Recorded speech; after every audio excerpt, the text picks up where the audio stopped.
we're so at Beacon, we have several different arms of our organization. Right now, we're at Shalom Center, which is our day center program, which is the core, I think, of what we've done historically. When we first started 22 years ago, we started in the basement of a church downtown just as a place for people to be, to get in, to have a place to go to, have coffee, get out of the weather. Nowadays, Shalom Center offers several different programs. We serve breakfast and lunch here, Monday through Friday. We serve breakfast from 8 to 9, and we serve lunch from 12 to 1:30. We also have shower services and laundry services available, so people can sign up to do those here. We have caseworkers, and people can sign up for a same-day appointment with a caseworker to help with whatever it is they're going through, whether that's finding housing, applying for health insurance or food stamps, or whatever it is that someone might need help with.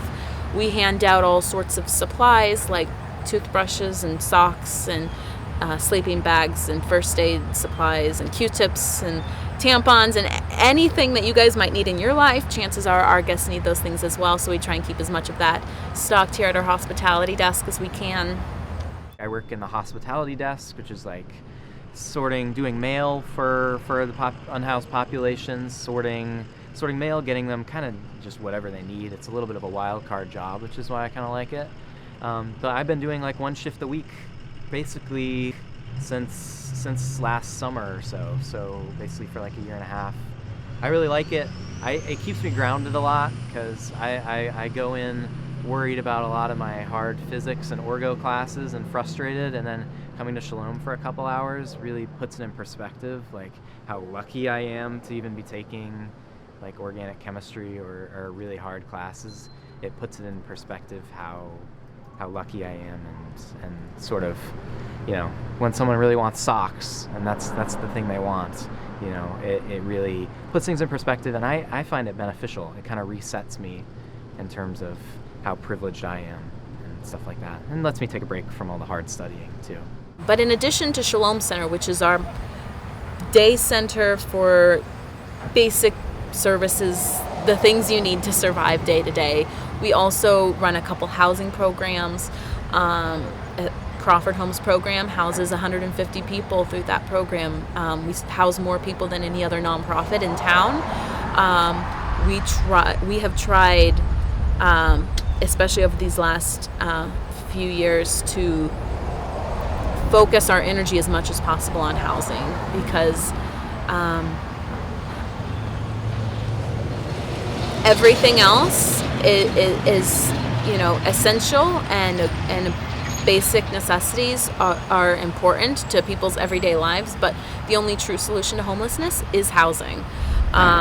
And so we try and focus as much as we can on whatever else we're doing with a client. We're also working towards that. So we also run an overnight shelter called Friends Place Shelter. It's located not here, but over on South Rogers. We have 40 beds there. I think right now the current split is 28 men, 12 women, but that does vary based on the need we're seeing in the community. And 40 beds is our capacity right now, but we're hitting that capacity pretty much every night. We're kind of under the same umbrella of the Beacon organization, Friends Place, the Shalom Center, the Crawford Homes. There's a kitchen at Shalom. Within the building, we have nightly meals, a laundry room, bathroom, showers. We have a food pantry. We have clothing pantry, hygiene products, any bedding they might need or anything like that. Pretty much anything that they come with, we can take care of, or without, we can take care of. So that's what's in the physical building, I guess. And then resource-wise, as far as case management and that kind of stuff, we also offer that. And for folks that are here longer, they're actively working toward finding housing. So then they have regular meetings with the case manager. We help them fill out applications for Section 8 or apartments or find jobs or really anything that they could need. And if we can't do it here, then we send them to the Shalom Center during the day. It's an off-site facility from the Shalom Center, but it's all part of Beacon Inc. And we joined Beacon Inc. About a year and a half ago, and that just opened up more funding for us. Whereas before it was mostly private funding and things like that. Beacon is a little more nationwide, so that opened up a lot more funding for us. So everybody's just a paycheck or two away from being homeless. So kind of take that into consideration when you're walking past somebody that's, not asking for a handout but a hand up.